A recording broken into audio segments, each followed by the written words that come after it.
Crimea रूस Ukraine के बीच final frontier बन चुका है। वो इसलिए क्योंकि बीते साल क्रीमिया के कर्च ब्रिज पर भीषण अटैक हुआ। इसके चंद महीनों के बाद क्रीमिया के सेवेस्तोपोल में ऑयल डिपो को यूक्रेनी सेना ने तबाह किया और एक बार फिर क्रीमिया रूस को जोड़ने वाला कर्च ब्रिज बारूदी कोहराम से दहल उठा। रूस का दावा है कि यूक्रेन की सेना ने आत्मघाती ड्रोन के जरिए कर्च ब्रिज पर हमला किया, वो भी 16 मिनट में 2 बार। अब सवाल यह है कि क्रीमिया के बर्निंग ब्रिज की बारूदी स्क्रिप्ट क्या नेटो समिट में लिखी गई? क्या विलिनियस में क्रीमिया को टारगेट करने का ब्लूप्रिंट तैयार किया गया? और सबसे अहम यह कि कर्च ब्रिज का इंतकाम पुतिन कब और कैसे लेंगे, देखिए इस रिपोर्ट में। 9 महीने 9 दिन बाद एक बार फिर क्रीमिया का कर्च ब्रिज बारूदी धमाके से दहल उठा।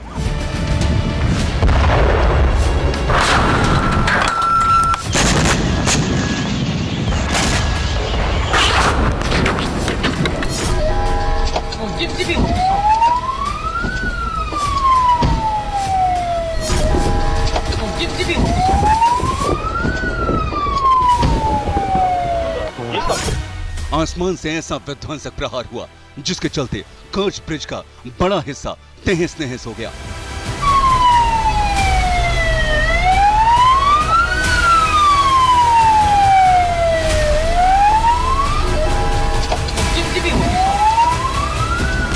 क्रीमिया के कर्च ब्रिज पर 16 मिनट में 2 हमले किए गए, वो भी आत्मघाती ड्रोन के जरिए।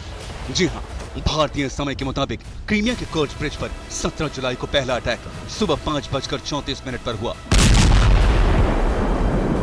जबकि दूसरा अटैक सुबह 5:50 पर किया गया। हमले के बाद कर्च ब्रिज पर कोहराम मच गया। ब्रिज पर मौजूद लोगों में अफरा तफरी मच गई। हर कोई अपनी जान बचाने के लिए इधर उधर भागने लगा।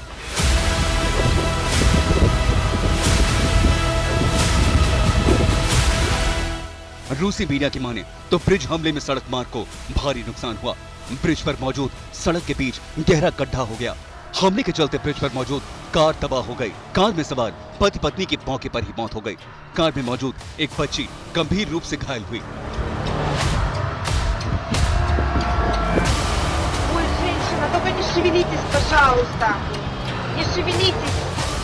रूसी जांच एजेंसियों ने इस बात का दावा किया है कि यूक्रेन ने सी बॉर्न आत्मघाती ड्रोन के जरिए कर्च ब्रिज पर सिलसिलेवार अंदाज में 2 हमले किए। रूसी जांच एजेंसियों ने किलर ड्रोन का मलबा भी ब्रिज से बरामद किया।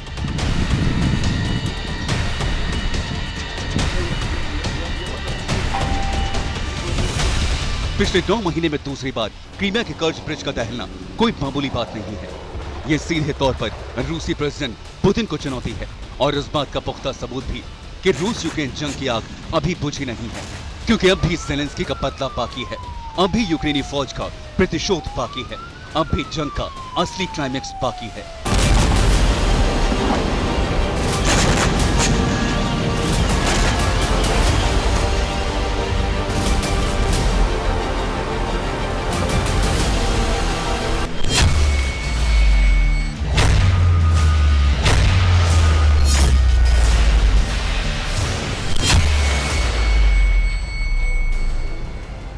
कर्च ब्रिज का भयावह मंजर इस बात की तस्दीक कर रहा है कि यूक्रेनी आर्म्ड फोर्स ने आत्मघाती ड्रोन के जरिए कितना विध्वंसक और विस्फोटक हमला किया होगा।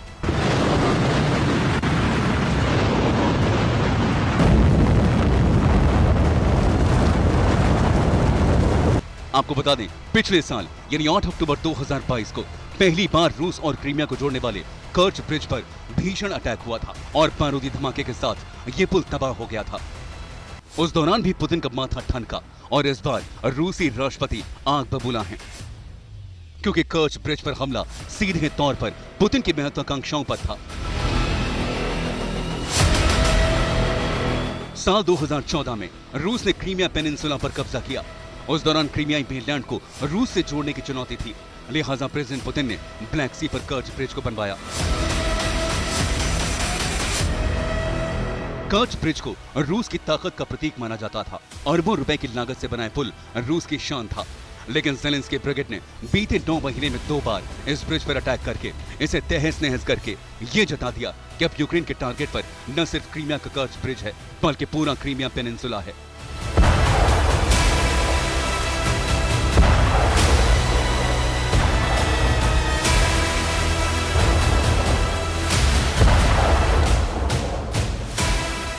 क्रीमिया के कर्च ब्रिज पर मौजूदा हालात ये हैं कि हमले के बाद ब्रिज के ऊपर से सड़क और रेल मार्ग दोनों बंद कर दिए गए हैं। ब्रिज के नीचे से बोट और शिप की आवाजाही भी रोकी गई है। वहीं रूस की जांच एजेंसियां कर्च ब्रिज अटैक की पुख्ता पड़ताल कर रही हैं। लेकिन इस बीच रूस के विदेश मंत्रालय ने सनसनीखेज दावा किया है, वो ये कि भले ही यूक्रेन की सेना ने आत्मघाती ड्रोन के जरिए कर्च ब्रिज को निशाना बनाया हो, लेकिन इस हमले की प्लानिंग अमेरिका और ब्रिटेन ने की है। यही दो मुल्क कर्च ब्रिज अटैक के मास्टरमाइंड हैं, लेकिन अभी रूस का इंतकाम बाकी है।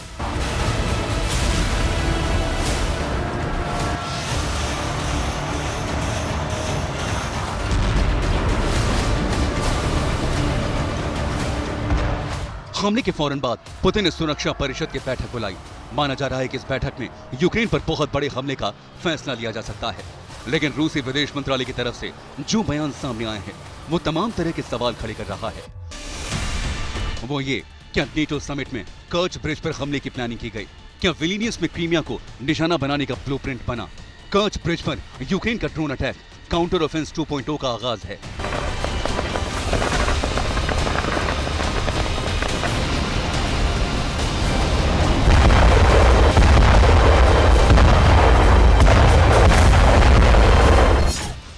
हैरान करने वाली बात यह है कि इस हमले से पहले सेवास्तोपोल पोर्ट पर दर्जनों ड्रोन से हमले किए गए थे, लेकिन यूक्रेनी फौज अपने मकसद में कामयाब नहीं हो पाई। बस फिर क्या, यूक्रेनी ब्रिगेड ने सीधे क्रीमिया रूस को जोड़ने वाले कर्च ब्रिज पर धावा बोल दिया, क्योंकि यूक्रेन में मौजूद रूसी फोर्सेस के लिए ब्रिज काफी अहम है। इसी ब्रिज के जरिए रूसी सैनिकों को हथियार भेजे जाते हैं। सबसे ज्यादा हैरानी की बात यह है कि ब्लैक सी पर मौजूद कर्च ब्रिज को निशाना बनाना भी आसान नहीं है। आखिर क्यों, ये भी जान लीजिए।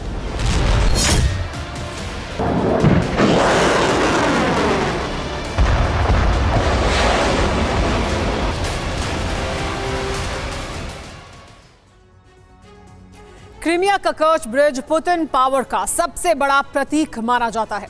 ऐसा इसलिए क्योंकि इस पुल पर पुतिन ब्रिगेड का ऐसा पहरा होता है जिसे भेदना असंभव है। इस ब्रिज की सुरक्षा 1-2 लेयर की नहीं बल्कि पूरे 20 लेयर की होती है। आप इस एनिमेशन के जरिए समझिए कर्च ब्रिज के सिक्योरिटी सिस्टम को। इस पुल की सुरक्षा के लिए आसमान से पहरेदारी एक सैटेलाइट के जरिए होती है। पुल की पहरेदारी में हथियारों से लैस सुखोई 30 फाइटर जेट तैनात रहते हैं। एक डेडिकेटेड रडार स्टेशन पुल की सुरक्षा के लिए बना हुआ है। Dedicated S-400 air defence system से पुल की सुरक्षा की जाती है। इसके साथ ही सुरक्षा के लिए एंटी सबमरीन सर्विलांस सिस्टम भी तैनात है। एयर अटैक रोकने के लिए एंटी एयरक्राफ्ट मिसाइल लगाई गई है। ट्रक माउंटेड रॉकेट सिस्टम भी पुल की सुरक्षा में तैनात रहता है। सुरक्षा के लिए शोल्डर माउंटेड रॉकेट भी तैनात है। इतना ही नहीं, कर्च ब्रिज के आसपास सरफेस टू एयर मिसाइल भी 24 घंटे तैनात रहती है। वहीं पुल के करीब हर इलाके में वॉच टावर भी बनाए गए हैं। अब बारी आती है समंदर के रास्ते निगरानी की, तो इसके लिए बाकायदा एक युद्धपोत तैनात किया गया है। कर्च ब्रिज के निचले हिस्से में सोनार सिस्टम भी लगे हैं जो समंदर के भीतर पनडुब्बियों की मूवमेंट का पता लगाते हैं। सुरक्षा के लिए 24/7 पुल के नीचे गोताखोर मरीन कमांडो की ड्यूटी होती है। सिर्फ यही नहीं, पुल के आसपास ट्रेन्ड डॉल्फिन्स तैनात की गई हैं। इसके अलावा कोस्टल मिसाइलों को भी तैनात किया गया है। इस सिक्योरिटी सिस्टम से ही आप ये समझ सकते हैं कि पुतिन के लिए इस पुल की क्या अहमियत थी। ऐसे में अगर यूक्रेन के आत्मघाती ड्रोन रूस की तमाम सुरक्षा चक्रव्यूह को भेद कर कर्च ब्रिज पर अटैक करते हैं, उसे तबाह करते हैं, तो ये क्रीमिया ही नहीं बल्कि क्रेमलिन के लिए भी खतरे का संकेत है।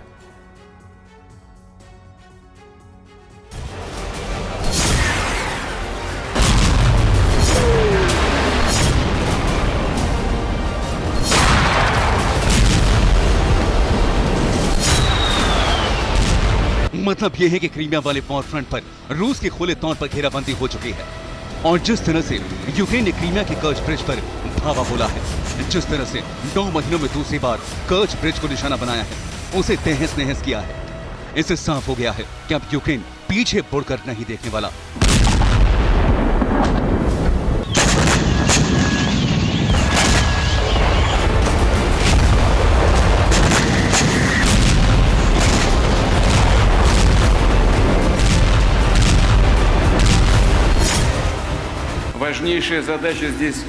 हालांकि रूस ने जवाबी कार्रवाई का ऐलान किया है।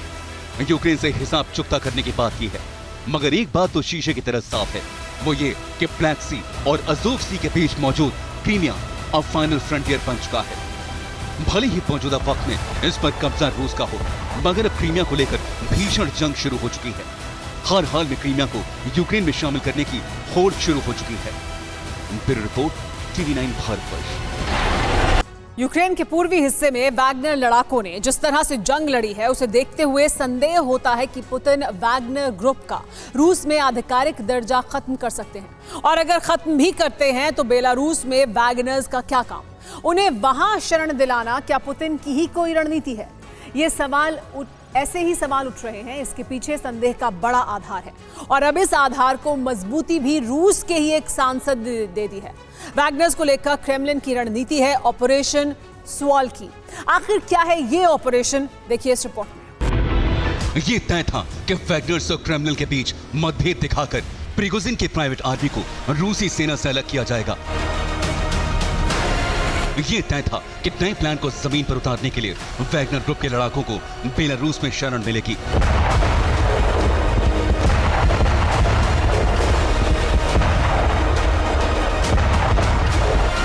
और ये भी तय था कि वैगनर ग्रुप का इस्तेमाल पुतिन अपनी रणनीति को गुप्त रूप से अंजाम तक पहुंचाने के लिए करेंगे।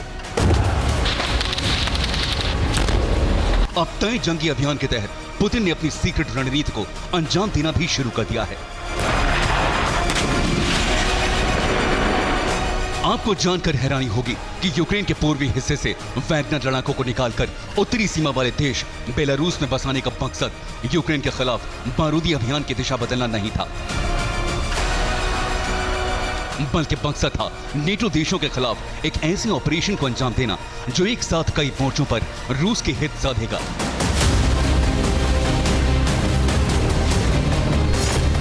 रूस का यह ऑपरेशन है सुवाल्की।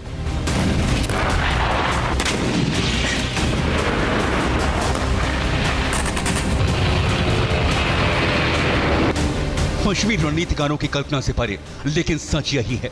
वैगनर आर्मी को रूस से बेदखल कर लड़ाकों को बेलारूस में तैनात करना, फिर क्रेमलिन से ही जंग लेने वाले इस लड़ाकू दल के अस्तित्व को नकारना सिर्फ एक प्लान है जिसे ऑपरेशन सुवाल्की को अंजाम देने के लिए बनाया गया है। लेकिन क्यों? इसे जानने से पहले सुवाल्की क्या है इसे समझ लीजिए। सुवाल्की यूक्रेन में कोई जगह नहीं है, बल्कि सुवाल्की कहा जाता है पोलैंड और लिथुआनिया की उस सीमा रेखा को जो बेलारूस की त्रिकोणीय सीमा के आगे की रेखा है। इसी क्षेत्र को सुवाल्की के रूप में जाना जाता है।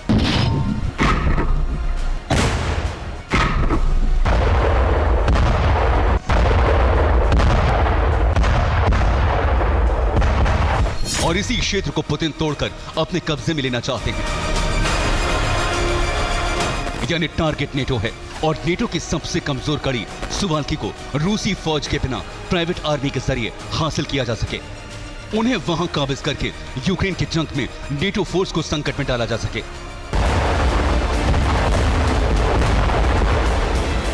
आपने जो सुना वो हैरान करने वाला है, लेकिन सच यही है। कर्नल जनरल पद से रिटायर रूसी सांसद और स्टेट ड्यूमा के डेप्यूटी आंद्रेई कार्पोपोलोव ने क्रेमलिन की रणनीति का खुद खुलासा किया है। यानी जंग का दायरा बड़ा होने की जो कल्पना थी वो साकार की जा रही है। अब पुतिन के टारगेट पर सुवाल्की कॉरिडोर है। ऐसा क्यों? इसका जवाब जानने से पहले सुवाल्की कॉरिडोर को समझ लीजिए। पोलैंड और लिथुआनिया के बीच फैली करीब 100 किलोमीटर की सीमा नेटो के लिए अहम है। यही वो सीमा है जो 3 पूर्व सोवियत बाल्टिक देश लिथुआनिया, लातविया और एस्टोनिया को जमीन से जोड़ती है। यानी वैगनर आर्मी के जरिए पुतिन एक ऐसे प्लान को अंजाम दे रहे हैं जिसके बारे में नेटो को अंदाजा भी नहीं था, और अब खुद रूस के सांसद ने इस प्लान का खुलासा कर दिया है। अगर पुतिन नेटो के क्षेत्र पर सीधे हमला करते हैं तो जंग का दायरा तुरंत इतना बड़ा हो जाएगा जिसे तीसरे विश्व युद्ध के रूप में स्वीकार कर लिया जाएगा। लेकिन अगर वैगनर आर्मी बेलारूसी आर्मी के साथ, बेलारूसी सेना के साथ मिलकर इस हिस्से को हासिल करने की कोशिश कर रही है तो इस सैन्य कार्रवाई को स्थानीय हित के रूप में देखा जाएगा।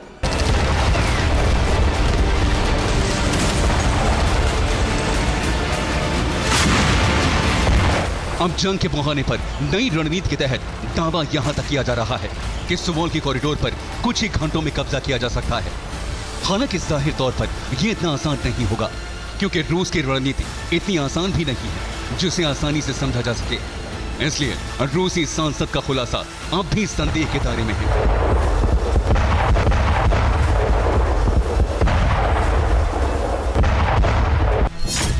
संदेह ये कि ऑपरेशन सुवाल्की का खुलासा क्यों हुआ, वैगनर के बेलारूस में होने का मकसद क्यों बताया गया, नेटो को 100 किलोमीटर की सीमा के लिए धमकी क्यों दी गई।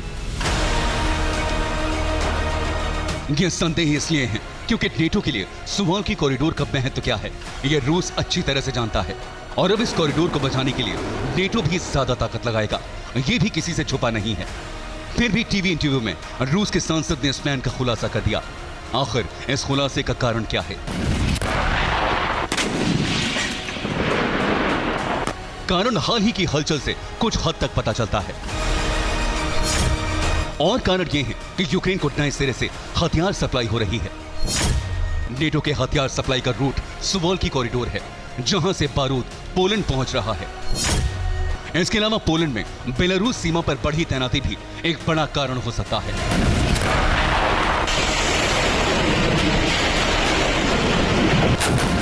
मतलब यह है कि बेलारूस में वैगनर लड़ाकों की तैनाती के पीछे मकसद जो बताया जा रहा है वो भी पूरी तरह सच नहीं है। तो फिर पुतिन ने यूक्रेन के मददगार नेटो को आखिर संदेश क्या दिया है? क्या संदेश में कुछ ऐसा भी है जो रूस के किसी ऐसे हित को साध रहा हो जिस पर किसी की नजर नहीं पड़ी? कुछ ऐसा है तो वो कैलिनिनग्राद हो सकता है, जिसकी फिक्र रूस को होना स्वाभाविक है, क्योंकि इसकी सीमा सुवाल्की कॉरिडोर से लेकर पोलैंड और लिथुआनिया से भी लगती है। और अगर रूस सुवाल्की पर कंट्रोल कर लेता है तो फिर एक तीर से कई निशाने साधे जा सकते हैं।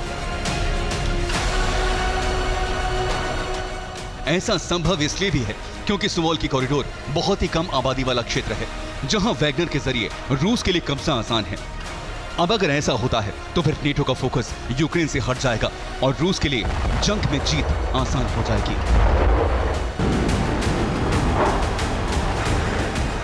अभी हाल ही में पोलैंड ने बेलारूस की सीमा पर तैनाती बढ़ाई थी, लेकिन खबर है कि अब पोलैंड तेजी से पीछे भी हट रहा है। इससे अलग बाल्टिक देशों में तैनाती बढ़ रही है। रूस से जारी बयान पर अगर गौर करें तो इस वक्त पोलैंड एक बड़े टारगेट के रूप में दिख रहा है और बेलारूस के रास्ते पोलैंड पर अटैक किया जा सकता है। तो क्या ऑपरेशन सुवाल्की यही है? कुल मिलाकर इस वक्त रूसी सांसद का ऐलान और रणनीतिकारों के अलग अलग मतों ने एक उलझन भरा माहौल तैयार कर दिया है। हालांकि रूस के ऐलान से कुछ जुड़े तथ्य ऐसे भी हैं जो पुष्टि करते हैं कि ऑपरेशन सुवाल्की एक सच है, जिसमें अहम भूमिका है वैगनर लड़ाकों के लिए बेलारूस में बनाए गए कैंप की हलचल, जिसे सैटेलाइट इमेज से कैप्चर किया गया है। तो वहीं दूसरी तरफ लिथुआनिया में 4000 सैनिकों की तैनाती बता रही है कि इस ऐलान को धमकी के रूप में देखा जा रहा है और वैगनर का बेलारूस में डिप्लॉयमेंट एक रणनीतिक कदम है। Bureau report, TV9 Bharatvarsh. और आगे बढ़ने से पहले युद्ध के मैदान से आ रही इस वक्त की बड़ी खबर आपको बता दें। ये बड़ी खबर आ रही है बेलगोरोद सीमा से। बेलगोरोद सीमा पर यूक्रेनी खुफिया फोर्स ने हमला किया है। चेचन लड़ाकों को ले जा रहे ट्रक पर यह बड़ा हमला किया गया। रूसी ट्रक पर यूक्रेनी खुफिया फोर्स ने फायरिंग की। यूक्रेनी इंटेलिजेंस डिपार्टमेंट के लड़ाकों का यह बड़ा हमला था। पहले लेपर्ड और चैलेंजर जैसे टैंक, फिर यूरेनियम वाले टैंक के शेल, फिर ब्रिटिश स्टॉर्म शैडो मिसाइल। रूस यूक्रेन युद्ध की प्रयोगशाला में रूस को मात देने के लिए नेटो देश कई प्रयोग कर चुके हैं। पिछले कुछ दिनों से आप एक नए हथियार का नाम सुन रहे हैं और वो है क्लस्टर बम। TV9 भारतवर्ष के दर्शकों के लिए यह हथियार अनजाना नहीं है, क्योंकि रूस इस बम का इस्तेमाल यूक्रेन में कई बार कर चुका है। अब अमेरिका से क्लस्टर बम यूक्रेन पहुंचा है। सवाल यह है कि यूक्रेन को इस बम से रूस के हौसले पस्त करने में कितनी मदद मिलेगी। क्या यह बम गेम चेंजर साबित होगा या फिर क्लस्टर बम यूक्रेन की बर्बादी की ही वजह बन जाएगा?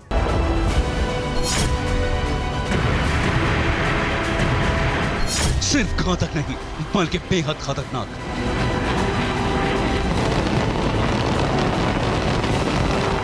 इतना डेंजरस कि 120 देशों ने इस बम को बैन किया हुआ है।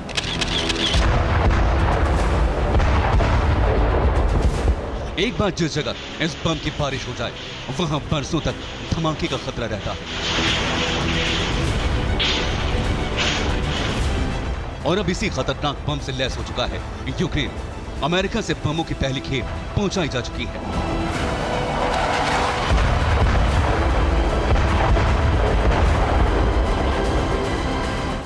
अब जल्द ही यूक्रेन में मौजूद रशियन सैन्य ठिकानों पर क्लस्टर प्रहार की तस्वीरें आ सकती हैं। अब सवाल है, क्लस्टर बम प्रहार का बदला रूस कैसे लेगा? क्या क्लस्टर बम से रूस के हौसले खत्म होंगे या यूक्रेन के लिए काल साबित होगा क्लस्टर? क्या क्लस्टर बम ही यूक्रेन की हार की वजह बनेगा?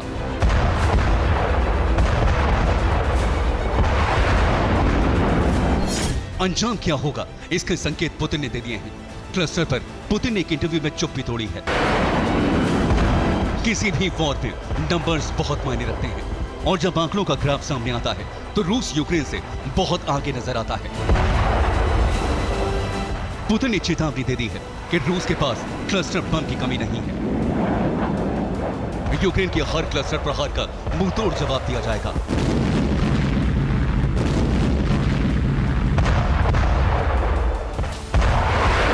अब क्लस्टर बम के यूक्रेन आने के 3 असर आपको बताते हैं। क्लस्टर आने का पहला अंजाम पुतिन क्लियर कर चुके हैं और वो ये कि रूस को क्लस्टर बम के इस्तेमाल की खुली छूट मिल जाएगी। दूसरा अंजाम क्लस्टर से निकलने वाले टंड हैं, यानी वो बॉम्बलेट्स जिसमें विस्फोट नहीं होगा और वो जमीन में धंसे रहेंगे। तीसरा अंजाम ये होगा कि रूस और भी घातक और प्रतिबंधित हथियारों से हमले शुरू कर देगा।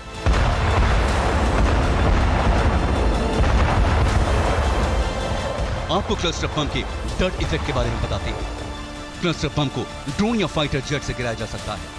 हवा से जमीन की तरफ आने के दौरान इस बम का अगला हिस्सा खुल जाता है और अंदर से कई छोटे छोटे बम निकलते हैं। यही वजह है कि जमीन पर एक ही समय में कई धमाके होते हैं। क्लस्टर बम या क्लस्टर शेल से एक ही प्रहार में कई सैनिकों को मारा जा सकता है। रूस की ह्यूमन वेब यानी सैनिकों की भारी तादाद से निपटने के लिए ही यूक्रेन ने क्लस्टर बम की डिमांड की है।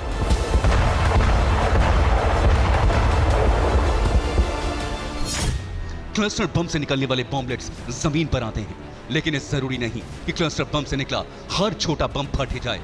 कई बॉम्बलेट्स गिरने के बाद सालों तक मिट्टी में धंसे रहते हैं। रेड क्रॉस के मुताबिक क्लस्टर बम के 10 से 40% छोटे बम फटते नहीं हैं। इसे डट रेट कहते हैं। बाद में बाइंस की तरह इंसान या किसी गाड़ी के संपर्क में आने से फट जाते हैं।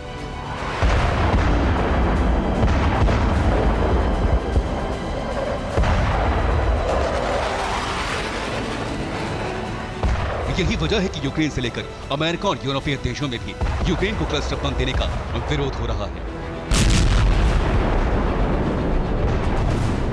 यूक्रेन इन बम का इस्तेमाल बाखमुत, खीरसोन जैसे इलाकों में करेगा, जहां रूस के सैनिक भारी तादाद में मौजूद हैं। कई बमों के इस्तेमाल से कई डट यानी नहीं फटने वाले बॉम्बलेट्स जमा होंगे, जिससे बरसों तक इंसान को खतरा रहेगा।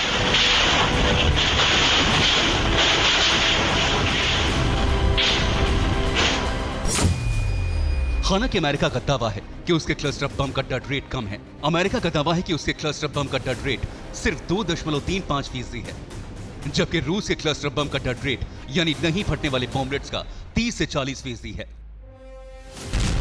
अब अमेरिका के क्लस्टर बम के बॉम्बलेट्स भले ही अच्छे हैं, लेकिन अंदाजा लगाइए कि क्लस्टर वॉर शुरू हुआ तो क्या होगा। अमेरिका खुद कह रहा है कि रूस क्लस्टर बम का डट रेट 30 से 40% है। अब रूस क्लस्टर बम का इस्तेमाल यूक्रेन में ही करेगा। ऐसे में अंदाजा लगाना मुश्किल नहीं कि यूक्रेन की जमीन पर ऐसे कितने बम जमा हो जाएंगे जो भविष्य में कभी भी फट सकते हैं। ऐसे में डर है कि क्लस्टर बम से युद्ध की शुरुआत के कुछ ही दिन बाद यूक्रेन बारूद का रेगिस्तान बन जाएगा।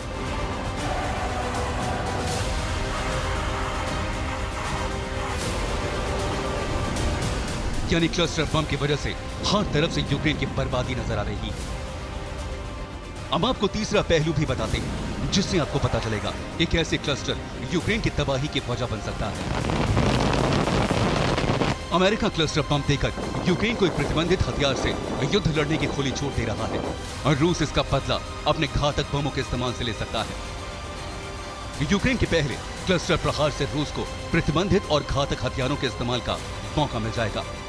रूस थर्मोबैरिक बम, जिसे वैक्यूम बम भी कहते हैं, उसका इस्तेमाल बढ़ा सकता है। यह रूस का एक बेहद घातक बम है। दुनिया में इस बम के इस्तेमाल पर पाबंदी है, लेकिन जब जब पुतिन के दिमाग में गुस्से और बौखलाहट का तूफान आया है, यूक्रेन इस बम के प्रहार से छलनी हुआ है।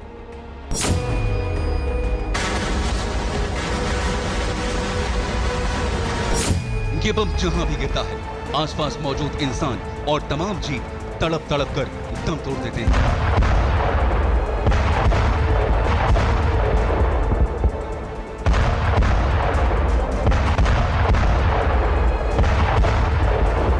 मल्टीपल रॉकेट लॉन्चर के इस्तेमाल की वजह से थोड़ी थोड़ी दूरी पर एक साथ कई थर्मोबैरिक बम गिराए जा सकते हैं और एक बहुत बड़े इलाके में मौजूद सैनिकों को मारा जा सकता है।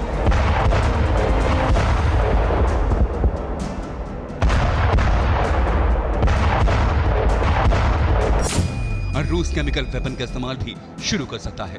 रूस फास्फोरस बमों का भी इस्तेमाल बढ़ा सकता है। रूस के हथियारों के गोदाम में ऐसी घातक मिसाइलें भी हैं जो एक बड़े इलाके में तबाही ला सकती हैं। रूस ने अब तक बहुत बड़े हथियारों का इस्तेमाल नहीं किया, लेकिन केमिकल और प्रतिबंधित हथियारों के इस्तेमाल की शुरुआत हो गई तो यूक्रेन में इससे मुकाबले का कोई इंतजाम नहीं है। यही वजह है कि क्लस्टर बम को यूक्रेन के लिए आफत की सौगात भी कहा जा रहा है। Bureau report, TV9 Bharatvarsh. Belarus सीमा पर यूक्रेनी ड्रोन ने उड़ान भरी है। गोमेल क्षेत्र में देखा गया यूक्रेन का टोही ड्रोन। बेलारूस ने यूक्रेन के टोही ड्रोन को रोका। बेलारूसी एयर जोन में ड्रोन की उड़ान का दावा किया गया बेलारूस द्वारा। क्रीमिया ब्रिज पर ड्रोन अटैक करके भले ही यूक्रेन अपनी छाती फुला रहा हो, लेकिन कर्च ब्रिज का इंतकाम लेने के लिए पुतिन ने प्रोडक्ट 53 को एक्टिव किया है, जिसके तहत आसमान का ऐसा खूंखार शिकारी तैयार किया जाएगा जिसका एक वार भीषण तबाही मचा देगा। वॉर जोन में टैंक, तोप, मिलिट्री व्हीकल को जलाकर राख कर देगा। आखिर क्या पुतिन का वो आविष्कार जिससे यूक्रेन में मचेगा हाहाकार? देखिए हमारी ये खास रिपोर्ट। मौजूदा वक्त में अगर यूक्रेन धड़क रहा है, बारूदी कोहराम से थर्रा रहा है, तो उसकी वजह है रूसी डिफेंस का एरियल अटैक, यानी आसमान से हमला, जिसमें न सिर्फ एयर मिसाइलों और हैवी बमों से हमला किया जा रहा है, बल्कि एयर जोन के साइलेंट किलर यानी ड्रोन भी यूक्रेन को हमले से छलनी कर रही है।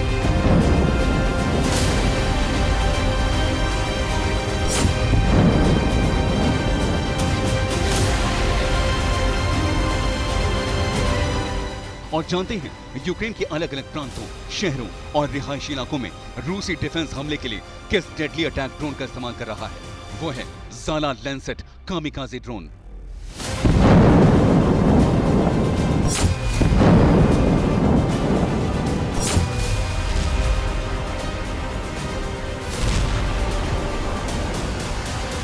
लेकिन अब पुतिन ने ज़ाला लैंसेट कामिकाज़े ड्रोन को पहले से ज्यादा विध्वंसक और विनाशकारी बनाने की तैयारी कर ली है। आपको बता दें, पुतिन के ऑर्डर के बाद रूसी डिफेंस ने प्रोडक्ट 53 के नाम से एक मिशन चलाया है, जिसके तहत लैंसेट कामिकाज़े ड्रोन को एडवांस वेपन और हाईटेक तकनीक से लैस किया जाएगा।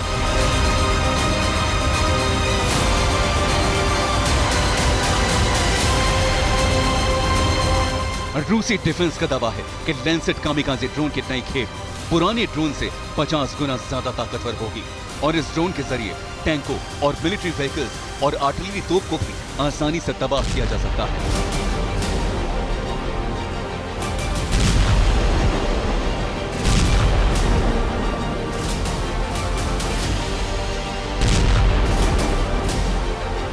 दरअसल साल 2019 में रशियन कंपनी ज़ाला एरो ग्रुप ने लैंसेट कामिकाज़े ड्रोन को तैयार किया था और इसे रूसी वायुसेना को सौंपा गया। मौजूदा वक्त में रूसी डिफेंस का साइलेंट शिकारी यूक्रेन के कोने कोने में विध्वंसक हमले कर रहा है। इसी कामिकाज़े ड्रोन के जरिए यूक्रेनी सेना के अड्डों और रिहायशी इलाकों को निशाना बना रहा है, क्योंकि ड्रोन 12 किलो विस्फोटक के साथ अटैक करता है। लैंसेट ड्रोन की रफ्तार 100 किलोमीटर प्रति घंटे की है। यह लगातार 40 मिनट तक आसमान में उड़ान भर सकता है। कामिकाज़े ड्रोन मतलब ऐसा अनमैन्ड हथियार जो विस्फोटकों से लैस होता है और खुद ही जाकर टारगेट को हिट करता है, भीषण तबाही मचाता है। और रूस का ज़ाला लैंसेट ड्रोन भी उसी कैटेगरी में आता है। जो किसी बड़ी इमारत को पलक झपकते ही तबाह कर सकता है। ऐसी में अगर ये शिकारी 50 गुना ज्यादा ताकतवर हुआ तो आप अंदाजा लगा सकते हैं कि इसका बारूदी गोदाम कितना भयावह होगा। मेरी रिपोर्ट TV9 भारतवर्ष। क्या अमेरिका यूक्रेन को युद्ध के बीच फंसाकर खुद अलग हो जाएगा? ये सवाल इसलिए क्योंकि अमेरिकी राष्ट्रपति बाइडेन के बाद अब अमेरिकी राष्ट्रपति सुरक्षा सलाहकार की बातों से भी ये साफ हो गया है कि अमेरिका के पास गोला बारूद की भारी कमी हो चुकी है। यूक्रेन को क्लस्टर बम की सप्लाई को इसी कमी का सबूत माना जा रहा है। अब आरोप लग रहे हैं कि अमेरिका यूक्रेन को अफगानिस्तान की तरह ही बीच मझधार में छोड़कर चला जाएगा। यूक्रेन में हो रहे एक एक धमाके के साथ नष्ट होता है एक हथियार और राख बन जाते हैं कई डॉलर्स। राइफल से बुलेट की फायरिंग हो या फिर हाइमार्स का प्रहार, स्टॉर्म शैडो मिसाइल का धमाका हो या फिर किसी विदेशी टैंक का हमला, 500 से भी अधिक दिनों से चल रहे इस सिलसिले में अमेरिका और नाटो देशों के अरबों रुपए राख हो चुके हैं।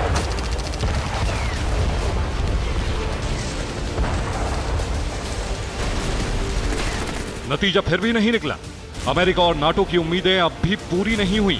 अब हथियार देने वालों का गोदाम ही खाली हो चुका है, तो अंजाम क्या होगा?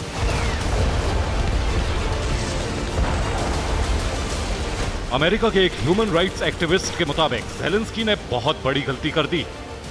ज़ेलेंस्की की पहली गलती अमेरिका पर भरोसा करना है। ज़ेलेंस्की की दूसरी गलती अफगानिस्तान से सबक नहीं लेना है। ज़ेलेंस्की की तीसरी गलती पुतिन की सलाह नहीं मानना है। अमेरिकी एक्टिविस्ट के मुताबिक ज़ेलेंस्की ने अमेरिका से मदद लेकर अपने देश की बर्बादी तय कर दी। अमेरिका जिस तरह अफगानिस्तान को असहाय छोड़कर चला गया, यूक्रेन के साथ भी वैसा ही हो सकता है। अमेरिका ने भले ही यूक्रेन को क्लस्टर बम दिया है, लेकिन इतना तो साफ हो चुका है कि अब अमेरिका दूसरे हथियारों की सप्लाई में पूरी तरह सक्षम नहीं।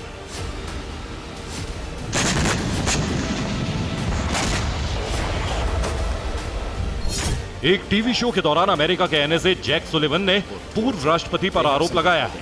उन्होंने कहा कि अमेरिका में हथियार की कमी के लिए ट्रंप जिम्मेदार है। ट्रंप की गलत नीतियों की वजह से हथियारों की कमी हुई, जबकि ट्रंप ने बाइडेन की नीतियों पर सवाल उठाया है। वॉर जोन में सरेंडर करने वाले कई यूक्रेनी सैनिक ये खुलासा कर चुके हैं कि यूक्रेन में इस वक्त हथियारों की कितनी भारी किल्लत हो चुकी है।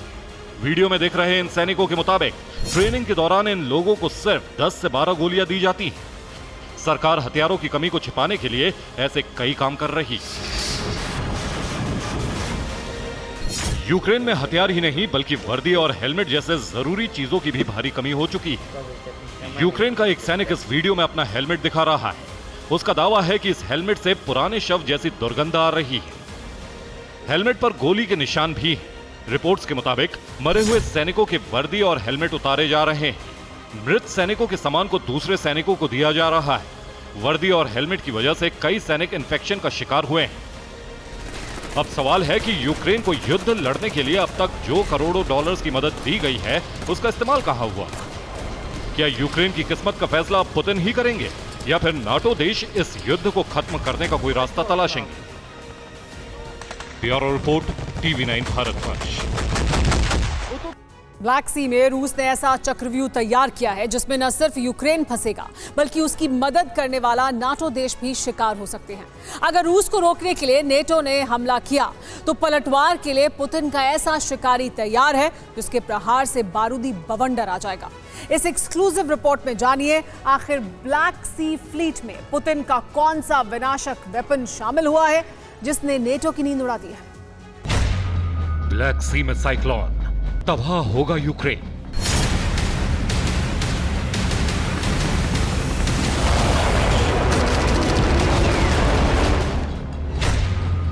रूस करेगा बारूदी बारिश, यूक्रेन पर नई आफत।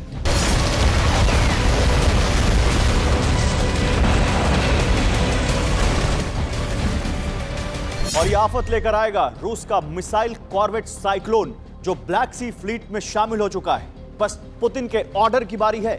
मिसाइल कार्वेट साइक्लोन गरजेगा और यूक्रेन पर बड़ा और ताबड़तोड़ अटैक करेगा। इस फ्लीट में 9 और शिप भी बड़े स्तर पर तैयारी कर रहे हैं। दरअसल ब्लैक सी यूक्रेन और दूसरे यूरोपीय देशों तक बड़ा कारोबारी समुद्री रूट है, जहां रूस अपना दबदबा कायम रखना चाहता है। ब्लैक सी में ग्रेन एग्रीमेंट खत्म हो चुका है। ऐसे में रूस ब्लैक सी में नेवल फ्लीट को तैनात करके रूट ब्लॉक कर देगा, जिससे यूक्रेन से अनाज सप्लाई नहीं हो पाएगा।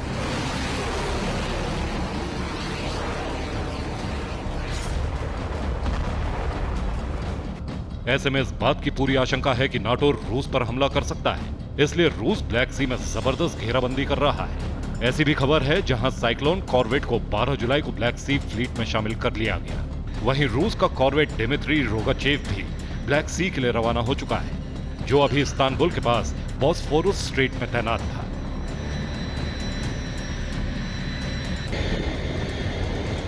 यानी रूस ब्लैक सी में ऐसा चक्रव्यूह तैयार कर रहा है जिसमें न सिर्फ यूक्रेन फंस जाए, बल्कि यूरोपियन यूनियन के वो तमाम देश भी जो यूक्रेन की मदद कर रहे हैं।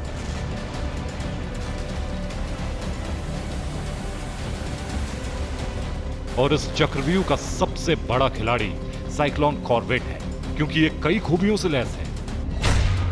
साइक्लोन शिप पर जिरकॉन हाइपरसोनिक मिसाइल की तैनाती की गई है। काराकट क्लास शिप साइक्लोन पर क्रूज मिसाइल कैलिबर और ऑनिक्स मिसाइल भी लगाई गई है। इसके अलावा इसे पंचशीर मिसाइल सिस्टम से भी लैस किया गया है, जिससे एयरक्राफ्ट और मिसाइल अटैक को नाकाम किया जा सके। ड्रोन अटैक होने पर यह खुद की सुरक्षा कर सकता है। खास तौर से इसे वॉर ऑपरेशन के लिए तैयार किया गया है। इसकी खूबियों को लेकर रूस के डिफेंस मिनिस्टर सर्गेई शोइगु ने कहा है, जिरकॉन मिसाइल से लैस साइक्लोन शिप एकदम सटीक और जबरदस्त प्रहार करता है।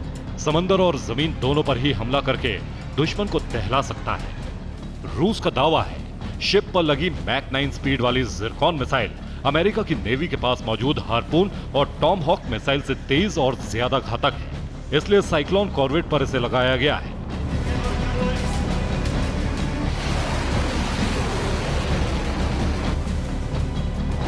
साइक्लोन को कर्च शिपयार्ड में प्रोजेक्ट 22800 के तहत तैयार किया गया है, जो अगले 16 सालों तक रूस की ब्लैक सी फ्लीट में कमीशन्ड है, जो हमेशा अलर्ट मोड पर रहेगा, क्योंकि अब ब्लैक सी में फिर से बारूदी जलजला आने वाला है। Bureau report, TV9 Bharatvarsh. Ukraine के मोर्चे पर बारूदी तबाही हर दिन नए लेवल पर दिख रही है। नेटो ऐसे हथियारों की सप्लाई भी कर रहा है जो न सिर्फ प्रतिबंधित हैं, बल्कि रूस के अंदर तक हमला करने में सक्षम हैं। इसीलिए रूस की आक्रामकता भी बढ़ती जा रही है। हालांकि अब तक ये आक्रामकता यूक्रेन के दायरे तक सीमित थी, लेकिन अब नहीं है। पश्चिमी हिस्से की आक्रामकता अब पूर्व में दिख रही है, जहां रूस का साथ दे रहा है गठबंधन का नया साथी चीन। आखिर कैसे दे रहा है चीन उसका साथ, इस रिपोर्ट के जरिए आप भी समझिए। यूक्रेन में लगी बारूदी आग अभी बुझी भी नहीं थी और विनाशकारी ज्वाला से पूर्व को सुलगाने की तैयारी शुरू हो गई। ये वॉर जोन है समंदर, और इस समंदर से उठ रही विनाशकारी ज्वाला का कारण है रूस चीन की दोस्ती, जिसके टारगेट पर है अमेरिका।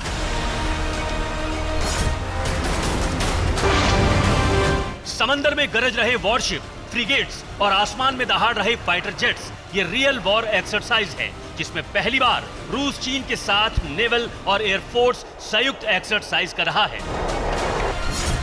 और इस संयुक्त अभ्यास को नाम दिया गया है नॉर्दर्न इंटरैक्शन 2023। अब आपको जानकर और भी ज्यादा हैरानी इस बात से होगी कि वॉर ड्रिल के इसी नाम से इस वक्त अमेरिका में खलबली मची है। अब सवाल यह है कि नॉर्दर्न इंटरैक्शन 2023 की वजह से वॉशिंगटन में हलचल क्यों है? क्या रूस चीन अलायंस से अमेरिका डर गया है? क्या अमेरिका के लिए खतरा बढ़ गया है, या फिर अमेरिका ने खुद के जंग के मोर्चे पर होने की कल्पना कर ली है? जवाब मौजूदा हालात दे रहे हैं।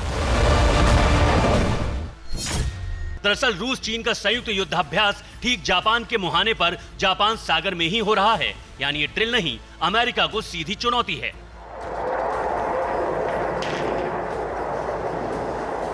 ऐसा इसलिए क्योंकि ये वही जापान है जिससे चीन का मतभेद सेनकाकू द्वीप पर है। वहीं रूस कुरिल आइलैंड पर विवाद की वजह से जापान को दुश्मन मानता है, जबकि जापान अब अमेरिका के सुरक्षा कवच में है। इसलिए अमेरिका को चीन और रूस से इकट्ठे निपटने की चुनौती सामने दिख रही है। यानी रूस चीन ने खुले तौर पर ऐलान कर दिया है कि रणनीतिक मोर्चे पर दोनों का दुश्मन अमेरिका है। आखिर कैसे, इसे भी समझ लीजिए। जापान में ही अमेरिकी नौसेना के 7वें बेड़े का मुख्यालय है। 7वें बेड़े से ही यूएस का चीन पर दबाव बना हुआ है। लेकिन रूस चीन युद्धाभ्यास से अमेरिका को संदेश दे दिया गया है। संदेश यह है कि रूस चीन का गठबंधन दुनिया की महाशक्ति है। मतलब साफ है कि जापान सागर के जल क्षेत्र पर अमेरिका और अंतर्राष्ट्रीय संस्थाओं के दावे को दोनों नकारते हैं, और दोनों जो दावा करते हैं वही सच है। इसलिए पीएलए की नॉर्दर्न थिएटर कमांड ने इस एक्सरसाइज की जिम्मेदारी संभाली और रूस ने नेवी के साथ अपनी वायुसेना की ताकत के प्रदर्शन का मौका हाथ से जाने नहीं दिया। ये युद्धपोत, ये डिस्ट्रॉयर और ये आसमान के घातक शिकारियों की उड़ान जताने के लिए काफी है कि समय अब रूस और चीन का है। इसलिए अमेरिका में इस वक्त दहशत का माहौल है। Bureau report, TV9 Bharatvarsh.